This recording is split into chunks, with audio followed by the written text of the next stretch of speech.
Hello guys, welcome to another video. இந்த வீடியோவில் வந்து டைட்டிலே பார்த்துருப்பீங்க, லியோ பற்றி தான் பேச போகிறேன். லோகேஷ் கனகராஜ் டைரக்ட் பண்ண லியோ. நம்ம நிறைய படத்துக்கு மேலே என்ன சொல்கிறது, எக்ஸ்பெக்டேஷன் வச்சு ஹைப் ஆகி ட்ரெய்லருக்காக வெயிட் பண்ணி ஆடியோ லான்ச்காக வெயிட் பண்ணி கடைசியில் படத்தை பார்த்துட்டு டிசப்பாயிண்ட் ஆகிட்டு வரோம் பார்த்தீங்களா. அது சில டைம் அது ஒரு ஷார்ட் டைம்லேயே நம்ம ரிகவர் ஆகி அடுத்த படத்துக்கு ஹைப் ஆகும். ஆனால் எனக்கு வந்து லியோ அப்படி பண்ணலை. லியோ எந்த அளவுக்கு என்னை வந்து போட்டு முதுகில் குத்திச்சுன்னா, நான் படத்தை பார்க்குறதே பிஃபோர் லியோ ஆஃப்டர் லியோன்னு பிடிக்கிற அளவுக்கு பண்ணி விட்டுருச்சு. இந்த வீடியோவில் லியோ படம் பற்றி பேசாமல் அதுக்கு சுற்றி இருந்த ஹைப்பு, அதுலேருந்து நான் என்ன கற்றுக்கிட்டேன் அப்படின்றதான் ஃபுல்லாக அந்த வீடியோவில் இருக்க போகுது. எப்படியும் இது என்னோடய பர்சனல் ரேண்ட்டாக தான் இருக்க போகுது இந்த video. So welcome to this video and ரேண்ட் கேட்க ரெடியாடா. ஓகே, ஸோ இது எல்லாம் எங்கே ஆரம்பிக்குதுன்னா, விஜயும் லோகேஷும் என்ன சொல்கிறது, ஒரு அனௌன்ஸ்மெண்ட் ஃபோட்டோ மாதிரி ஒன்று விட்டுருந்தாங்க. அது பார்த்தோன்னே எல்லாருக்கும் வந்து சில பேருக்கு நானும் அதில் ஒருத்தன், என்னென்னா மாஸ்டர் 2வாக இருக்குமோ அப்படின்ற மாதிரி இருந்தோம். அப்புறம் லோகேஷே அது இல்லை மாஸ்டர் 2லாம் இல்லை, இது வேறு கான்செப்ட் அப்படின்னு சொல்லிட்டு கிளியர் பண்ணிட்டாப்புல. ஆனால் இந்த ஃபோட்டோ அனௌன்ஸ்மெண்ட்டோட ஒரு வீடியோ ஒன்று எடுத்து விட்டுருந்தாங்க. நார்மலாக லோகேஷ் படத்தில் இப்படி விக்ரமில் பார்த்துருப்பீங்க, அந்த விருந்தில் உட்காந்து சாப்பிட்ற மாதிரி. அதே மாதிரி சிமிலராக ஒரு கான்செப்ட் வீடியோ மாதிரி லியோ கொண்டு விட்டுருந்தாரு. அந்த வீடியோ வந்து என்னை ரொம்ப ஹைப் ஏற்றி விட்டுருச்சு. ஈவன் தோ ட்ரெய்லருமே ஒரு ஹைப்பு தான். பட் இது மட்டும் தனியாக தெரியும் பாருங்களேன். விஜய் வந்து சாக்லேட்டுக்குள்ளேருந்து கத்தி எடுத்து நக்கிட்டு நிறைய கார் வருது, அவர் வந்து ரெடியாக இருக்கார். அப்புறம் அந்த நக்கிட்டு பிளட்டி ஸ்வீட்டுன்னு சொல்கிறது, நல்லா செதறிட்டேன். இதெல்லாம் எப்படா யோசிக்கிறான். ஓகே ரைட், அப்போ வேறு எதுவும் ஃப்ரெஷ்ஷாக வருது போல். நம்ம மாஸ்டர் 2 மாஸ்டர் ரேஞ்சிலே ஒரு ரவுடி அந்த மாதிரி இருக்குன்னு நினச்சேன். பார்த்தா இதில் வேறு மாதிரி ஏதோ ஒன்று இருக்குது அப்படின்ட்டு என்னோடய ஃபஸ்ட்டு ஹைப்புக்கான கட்டத்தை எடுத்து வச்சேன். அண்ட் அதுக்கப்புறமே அஃப்கோர்ஸ் ஒரு பெரிய கேப் இருந்துச்சு, நான் ரெடி தான் பாட்டு வர வரைக்கும். அது வரைக்குமே ஓகே, ஏதோ ஒரு படம் தான் வருது அப்படின்ற மாதிரி விட்டுட்டேன். ஆனால் நான் ரெடி தான் பாட்டு வந்துச்சு பாருங்க.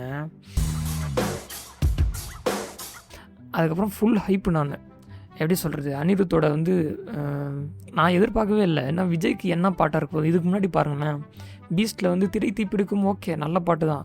பட் இருந்தாலும் அந்த அளவுக்கு வந்து எனக்கு பெருசாக பிடிக்கல. ஆனால் நான் ரெடி தான் பாட்டு கேட்டிங்கன்னா ரீல்ஸ்க்கு போட்ட மாதிரி பாட்டாகவும் இருக்கும். அதே சமயத்தில் விஜய் வந்து இந்த லிரிக்ஸ் கூடலாம் பார்க்குறப்ப வித்தியாசமாக இருந்துச்சு. சரி ஓகே, விஜய் வந்து நம்ம இது வரைக்கும் ஸ்டாராக பார்த்துருக்கோம். நிறைய விஜய் ஃபேன்ஸ் வந்து விஜய் ஸ்க்ரீனில் வந்தாலே போதுன்ற மாதிரிலாம் இருந்தாங்க. ஆனால் அந்த டைமில் வந்து லோகேஷ் தான் ஹைலைட்டாக இருந்தாப்புல, லோகேஷ் தான் அந்த விஜயாக இருந்தாப்புல இந்த படத்துக்கு. நீங்கள் நல்லா யோசிச்சு பாருங்கள் ஃப்ரெண்ட்ஸ். நம்ம தமிழ் சினிமாவில் எப்போவுமே டேரக்டர்ஸோட ஆக்டர்ஸ் வச்சு தான் வந்து படத்தை வந்து ரொம்ப ஹைப் ஆகி பார்த்துருக்கோம். அதுவும் மெயினாக விஜய் படம்லாம் வந்து விஜய் ஃபேன்ஸ்க்காக மட்டுமே வந்து அட்லி ஃபேன் சர்வீஸ் பண்ணுறதெல்லாம் நம்ம பார்த்துருக்கோம். ஆனால் இதில் வந்து ஒரு பெரிய நம்பிக்கை வந்துச்சு. ஏன்னு பாருங்களேன், லோகேஷோட ஃபிலிம் ஹிஸ்ட்ரி பாருங்கள். அப்படியே மாநகரம், கைதி, மாஸ்டர், அதுக்கப்புறம் விக்ரம். ஸோ இது எல்லாமே வந்து நீங்கள் வந்து ஓகே கமர்ஷியல் படமாக இருந்தாலும் அதில் ஒரு என்ன சொல்கிறது, ஒரு டீட்டெயிலிங், ஒரு கேரக்டருக்குமே இம்பார்ட்டன்ஸ், அந்த மாதிரி சின்ன சின்ன விஷயம் இருக்கும். அது வந்து லோகேஷே கொண்டு வருது. ஆனால் இந்த படத்தில் அப்படி என்ன இருக்க போகுது அப்படின்ற ஒரு ஹைப்லேயே வந்து நான் சுற்றிட்டு இருந்தேன். நாரெடி தான் பாட்டு வந்ததுக்கப்புறம். ஏன்னு கேளுங்களேன், இது வந்து ஒரு கமர்ஷியல் பாட்டு. அந்த பாட்டு பார்த்திங்கன்னா ஈவன் டான்ஸ் கூட இருக்குது. எனக்கு என்ன ஆச்சரியம்னா, இப்போ இது லோகேஷ் எப்படி வந்து இதை நேச்சுரல் செட் பண்ண போகிறான் அப்படிலாம் நான் வந்து நானே மனசுக்குள்ளே எதிர்பார்த்துட்டு இருந்தேன். ஏன்னா ஒரு ஐட்டம் சாங் கூட வந்து நான் வந்து தேவை இருந்தால் தான் வைப்பேன் அப்படின்னு சொன்ன ஒரு ஆள் இருந்தால். ஆனால் கூலியில் இருந்தாலும் அப்படி அது ஃபாலோ பண்ணல. But still. அண்ட் இந்த பாட்டுக்கு அப்புறம் வந்து லோகேஷ் ஒரு இன்டர்வியூ அட்டன் பண்ணுறாப்புல. அந்த தெரில, எனக்கு டைம்லைன் சரியாக தெரில. ஆனால் லோகேஷ் ஒரு இன்டர்வியூ அட்டன் பண்ணுறாப்புல. அதில் போய் என்ன சொல்கிறாருன்னா, 100% ஏன் மை ஃபிலிம், 100% மை ஃபிலிம் அப்படின்னு சொல்கிறாப்புல. இதை கேட்டோன்னே ஈவன் தான் ஒரு 80 இல்லை ஒரு 17 சொல்லியிருந்தா கூட நான் அவ்வளோ ஹைப் ஆகிருக்க மாட்டேன். ஏன்னு கேளுங்களேன், 20% தளபதியா, அப்போ கண்டிப்பாக ஏதாச்சும் ஒன்று ஃபேன் சர்வீஸ் மூமெண்ட் அந்த மாதிரி ஏதாச்சும் ஒன்று இருக்கும். 100% லோகேஷ் படம்னா கண்டிப்பாக இது வந்து எங்கேயோ கொண்டு போகுது தமிழ் சினிமாவை அப்படிலாம் யோசிச்சுட்டு இருந்தாங்க. படம் வந்து ஹிஸ்ட்ரி ஆஃப் வயலன்ஸோட ரீமேக்லாம் சொன்னாங்க. அதெல்லாம் கேட்டதுக்கப்புறம் நல்ல வேளை நான் ஹிஸ்ட்ரி ஆஃப் வயலன்ஸ் பார்க்கலன்ற மாதிரி இருந்தேன். ஒரு வேளை பார்த்துருந்தா இன்னும் பெரிய டிசப்பாயின்மெண்ட்டாக இருந்திருக்கும். பட் ஸ்டில் அதுக்கப்புறம் ட்ரெய்லர் வந்துச்சு. எனக்கு தெரிஞ்சு என் வாழ்க்கையில நான் அதிகமாக பார்த்த ட்ரெய்லரே லியோ ட்ரெய்லராக தான் இருக்கும். ஏன்னா எனக்கு வந்து அந்த படத்தை வந்து வெயிட் பண்ணவே பிடிக்கல. எப்படா பார்ப்போன்ற மாதிரி ஹைப்பில் இருந்தேன்னா, ஸோ ட்ரெய்லர் வந்து இது லூப்பில் பார்த்து நானே உட்காந்து டீகோட் பண்ணுறது அந்த மாதிரிலாம் பண்ணிருந்தோம். இதையும் தாண்டி என் ஃப்ரெண்ட் ஒருத்தர் இருந்தான். நானும் அவனும் உட்காந்து என்ன சொல்கிறது தியரியாக பேசிகிட்டு இருக்கோம். இதுவாக இருக்கும் அதுவாக இருக்கும்ன்ட்டு. ஸோ ட்ரெய்லரில் எவனோ ஒரு பையன் அதெல்லாம் வருமா? ஸோ உண்மையிலுமே லியோ வந்து பார்த்திபனா இல்லை பார்த்திபன் லியோவான்னு பார்க்குறதுக்கு விஜயோட மறு இருக்கும்ல, அதெல்லாம் வச்சு செக் பண்ணிருந்தோம். அது பார்த்தா 2 பேருக்குமே மறு இருக்குது. ஃபஸ்ட் டைம் அது பார்த்ததுக்கப்புறம்ல சரி ஓகே லோகேஷ் வந்து நம்மளை அப்படியே ட்ரெய்லரை ஏமாத்துறாப்புல, படத்தில் வேறு மாதிரி இருக்கும், லோகேஷ் வந்து மெனக்கட்டி இவ்வளோலாம் பண்ணியிருக்கான், கண்டிப்பாக படம் சூப்பராக இருக்கும் அப்படின்ட்டு புக்கிங்ஸ் இப்போ தான் ஓப்பன் ஆகுது கைஸ். ஸோ புக்கிங்ஸ் ஓப்பன் ஆனோடனே கார்ப்பரேட் புக்கிங் ஃபுல்லாக புக் பண்ணிட்டானுங்க. எங்கேயுமே டிக்கெட் கிடைக்கல. என் வாழ்க்கையிலே நான் வந்து பிளாக் டிக்கெட் இந்த படத்துக்கு தான் ஃபஸ்ட் டைம் வாங்குகிறேன். And also disclaimer guys, I don't support black tickets. நான் அதுக்கப்புறம் வாங்கினதில்லை. ஸோ அதை அப்படியே விட்டுருவேன். இது மட்டும் கிடையாமல் ஃபஸ்ட் டைம் மட்டும் பார்த்தா எப்படி பார்த்தோம், நம்ம செகண்டு தேர்டும் புக் பண்ணுவோம் அப்படின்ட்டு இஷ்ட புண்டைக்கு புக் பண்ண ஆரம்பிச்சிட்டேங்க. இஷ்ட புண்டைக்கு எப்படின்னா நடு சீட்டு தான், அதுவும் எல்லா ஷோலையும் நடு சீட்டு தான் வேணும் எனக்கு அப்படின்ட்டு ஒரு 3 show, first day first show, second day ஒரு ஷோ, தேர்ட் டே ஒரு ஷோ, இது 3 ஷோ புக் பண்ணிட்டு நான் அப்படியே ஜாலியாக மிதக்குறேங்க. நான் ரெடி தான் பேடாஸ்லாம் கேட்டுன்னு சுற்றின்னு இருக்கேன். இப்போ தான் வந்து படம் ரிலீஸ் ஆகுது. படம் ரிலீஸ் ஆன உடனே காலைல ஏஞ்சி வேணும்னே அந்த OnePlus நெக் பேண்ட் ஒன்று இருக்கும் நாய்ஸ் கேன்சலேஷனோட, ஸ்பாய்லர்லாம் எவனோ சொல்கிற போகிறான் அப்படின்றதுக்காகவே காதில் போட்டு நான் பண்ண போகிறேன் உள்ளார. அப்புறம் படம் பார்த்தேங்க. ஃபஸ்ட் ஆஃப் வரைக்கும் என்ன சொல்கிறது ஒரு பில்டப் இருந்துச்சு படத்தில். ஓகே சம்திங் செகண்ட் ஹாஃபில் சூப்பராக இருக்க போகுது போல், இவன் ஃப்ளாஷ்பேக் சூப்பராக இருக்க போகுது போல்.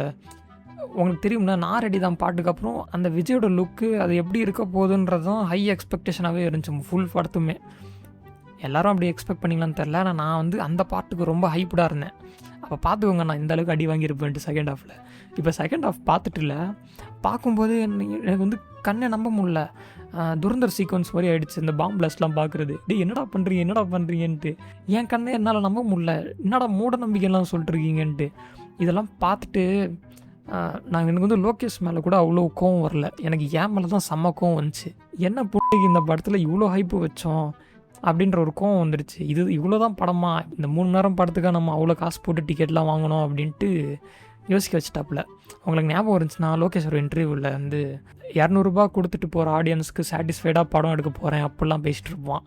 ஆனால் இப்போ எனக்கு அவன்லாம் ஞாபகம் வந்துட்டான். நீ என்னடா நீயே சொல்லிட்டு நீ இப்படி பண்ணுற, இது என்னடா புதுசாக இருக்குது அப்படிலாம் யோசிக்க ஆரம்பிச்சிட்டேன். ஏன்னா நார்மலாக இந்த மாதிரி பேசாமல் இருக்கிறவங்க தான் ஏமாற்றி நான் அதிகமாக பார்த்துருக்கேன். ஆனால் இவன் சொல்லிட்டு ஏமாத்தினானா ரொம்ப கஷ்டமாயிடுச்சுங்க.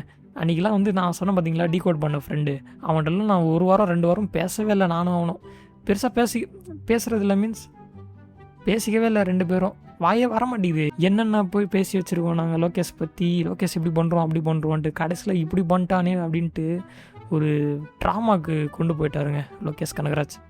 சரி ஓகே, இப்போ இந்த படம் முடிஞ்சு இது படத்துக்கு அப்புறம் ஒரு எப்போ வந்துச்சு இந்த படம் 2023 நினைக்கிறேன், தெரில எடிட்டில் பார்த்துக்கிறேன். 23, 24, 25 இந்த 3 வருஷம் வந்த எந்த படத்துக்குமே நான் ஹைப் ஆகலைங்க.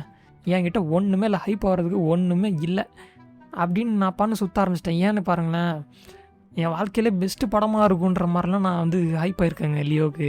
அவங்களுக்கு புரியும் நினைக்கிறேன் இவ்வளோ ரேண்ட் பண்ணதில் இவன் எவ்வளோ ஹைப்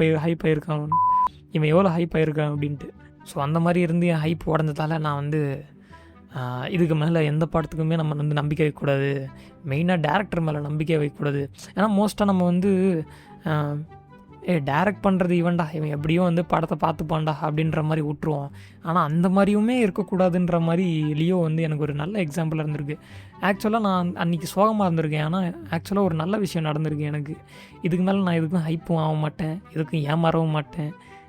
ஸோ அன்னிலேருந்து நான் பார்க்குற எல்லா படமும் எனக்கு பிடிச்சிருக்கு. ஏன்னா நான் ஹைப்பே ஆகலைங்க.